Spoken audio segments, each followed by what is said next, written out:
shoot of the kids, we did a campaign for fundraising, and he was really moved by it, because those children, they have absolutely nothing, and yet they're the happiest, sweetest, most good-natured children that you'll ever see. What can we do as Indians here in America that want to support your programs or even start our own? Everyone can either contribute to an existing charity. There are many of them. You know, my school is a wonderful one. There are many, many others.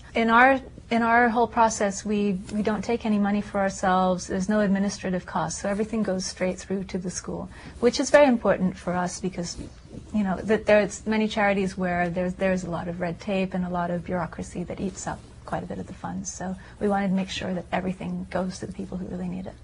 What really inspires you when you go back and you visit your own school? What really gets you? I just love to see the hope in the eyes of these children, because so many times when you walk around impoverished areas and you just see the hopelessness, and it's wonderful to be able to offer these kids a future. Well, we've talked a lot about what's in your heart.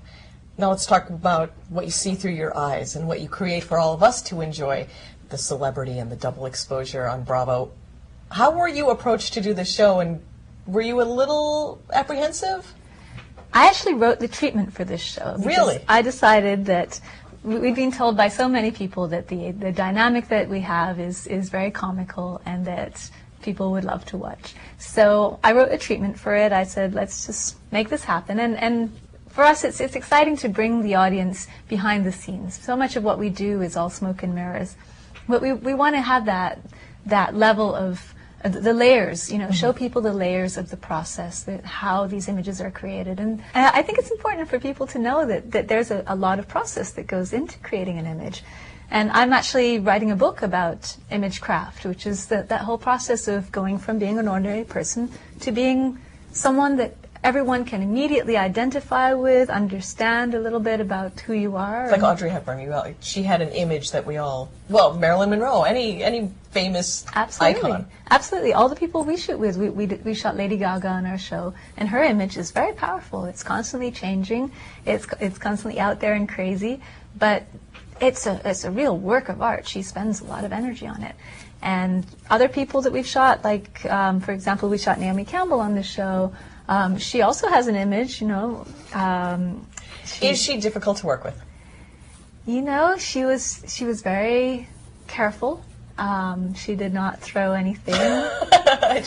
Nothing slipped from her hands. She came close. She was pretty annoyed with me at some points, but she was very professional, and you know, it was tense, but she's a real pro. She's been doing this for 20 years, so she knows better than we do what should be happening on the shoot. So it was intense but fun. You were saying that with Kate Winslet, you had 45 minutes to work with her. Yes. What do you do when the technical gremlins show up and the cameras are not working, the lights are not working? You know, the Lady Gaga, it was like 300 degrees in that room. Yes. How do you quickly manage those situations so you're very high profile, high intensity, you know, celebrity doesn't have a meltdown and walk out? Well, that's what makes our shoots so stressful for us, and why there's so much tension between me and Marcus, is that there are so many things that need to go right. There's a million tiny little variables, and to create an iconic image, it's almost impossible to begin with. You know, 99% of images created are not iconic. They're throwaway, and they're nice, but you move on. So to find that 1%, that one thing that people will always remember, is hugely challenging. And then on top of that, of course, all the technical things and just the details of getting everyone there and getting them there on time, getting beautiful lighting going that works with the makeup and the clothes and all that. It's very stressful, but it's the art that we do. So we just make it work. Well, so very interesting. Through this interview, you've told me that you are quite the self-starter. You wanted to be a model and you wanted to learn about photography, so you made it happen. You wanted to start a school, you made it happen. You wanted this reality show because somebody said it would be interesting, you made it happen. What's the next thing that you're going to make happen, and how can we be inspired to do the same for our lives? Well, I'm writing a book, which is really exciting. It's such a great process to go through, and I'm going through all of the things I've learned for 20 years in the industry of creating images, and I'm sharing that with ordinary people so that they can also create their own images. So that's my next step. But I'm also working with clothing lines. There's a lot of areas that I'm passionate about, the visual fashion areas. And at the same time, my school remains my core passion. So they all work hand in hand. You know, if I'm successful in one area, it helps for the school.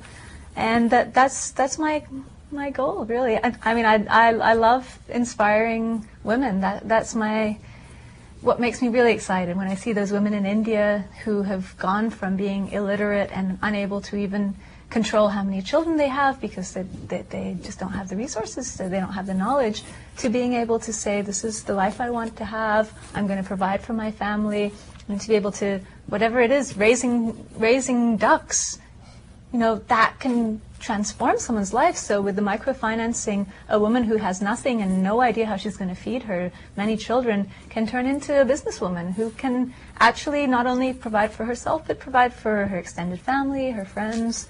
You know, it's a remarkable thing. So that's what I'm all about. I just want to help women to be the most they can be. What woman would you want to photograph that you haven't? I want to photograph Michelle Obama. Oh, really? Yes. So. Sleeveless outfit to show off the guns? Or? Definitely show off the guns. I'd love to photograph her in a really tough kind of way, because I think she's very strong, and it would be fun to do her as almost a very stylish, softer version of a superhero. Oh. Well, we'll work on that. We'll be your Washington annex for your studio and your programs. Thank you so much for joining us. Thank you so much.